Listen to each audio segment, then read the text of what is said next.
Good morning students. இன்னைக்கு நான் வந்து நீங்கள் பெருசானோன்னு என்ன ஆகணும்னு கேட்க போகிறேன். ஸோ மைரா, உனக்கு என்ன ஆகணும்? எனக்கா மிஸ், எனக்கு வந்து ஒரு ஆர்டிஸ்ட் ஆகணும்னு ஆசை. சரி, ஓகே. கேரா, நீ என்ன ஆகணும்னு ஆசைப்படுற?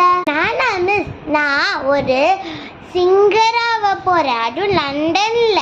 சரி, சூப்பர். என்ன இதை மட்டும் லண்டன்ல சிங்கர் ஆடுறாள், நான் அமெரிக்காவில் அவரு ஆர்டிஸ்டா? மிஸ், நான் அமெரிக்காவில் ஆர்டிஸ்டாக போகிறேன் மிஸ். இப்போ என்ன பண்ண? இப்போ எனக்கு வண்டர்ஃபுல்னு சொல்லுவாங்க. சரி, ஓகே. ஸோ இப்போ கிளாஸ் நடத்தலாம். ஓகே.